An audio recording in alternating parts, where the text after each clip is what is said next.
नमस्कार आप सभी को। परिभाषाएं समझ में आ रही हैं? जितने भी परिभाषाएं आपको बताए हैं याद हो रही हैं कि नहीं? देखिए, यदि आप लोग एग्जाम्पल दिमाग में फिट कर लिए तो परिभाषा याद करने की ज़रूरत ही नहीं है। आप लोग परिभाषाएं क्या करोगे? बना लोगे। यदि आपको वो चित्र याद हैं जो हमने बता दिए हैं कि रेखाखंड क्या है ना, समांतर रेखाएं क्या हैं, तो आप लोग परिभाषा उन चित्रों के आधार पे बना लेंगे, कोई गलती नहीं। आप लोग परिभाषा बना के भी लिख सकते हैं, लेकिन ऐसा उटपटांग नहीं लिखना, जैसे जैसे हम बताएं वैसा ही लिखना है ना। चलिए, अगली परिभाषा क्या है? वर्ग। वर्ग 5वें में है, वर्ग की परिभाषा हमको देनी है। अब देखिए, आयत और वर्ग कितनी भुजाओं से मिलकर बनेंगे? 4 भुजाओं से, है ना। आयत की परिभाषा क्या है? आमने सामने की भुजाएं बराबर होती हैं, लेकिन वर्ग की परिभाषा क्या है? चारों भुजाएं आपस में कैसी होती हैं? बराबर होती हैं। लिखेंगे ऐसी आकृति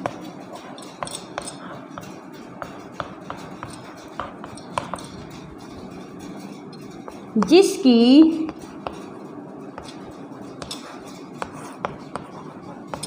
चारों भुजाएं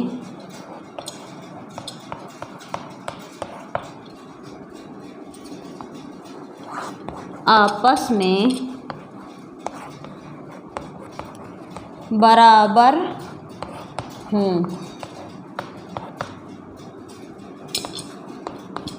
वर्ग कहलाता है। कैसी आकृति? ऐसी आकृति जिसकी चारों भुजाएं आपस में बराबर हों, वर्ग कहलाता है ना।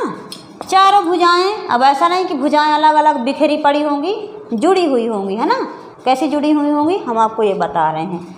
ये परिभाषा आप लोग अपनी कॉपी में नोट कर लेंगे। एग्जाम्पल देखिए इसी का। एग्जाम्पल इसी को बोलेंगे उदाहरण। दोनों चीज़ें लिख सकते हैं, उदाहरण लिख सकते हैं, एग्जाम्पल भी लिख सकते हैं ना। ऐसा नहीं है कि उदाहरण बस लिखें, उधर एग्जाम्पल नहीं। वैसे हिंदी मीडियम वाले एग्जाम्पल जल्दी लिखेंगे नहीं, है ना।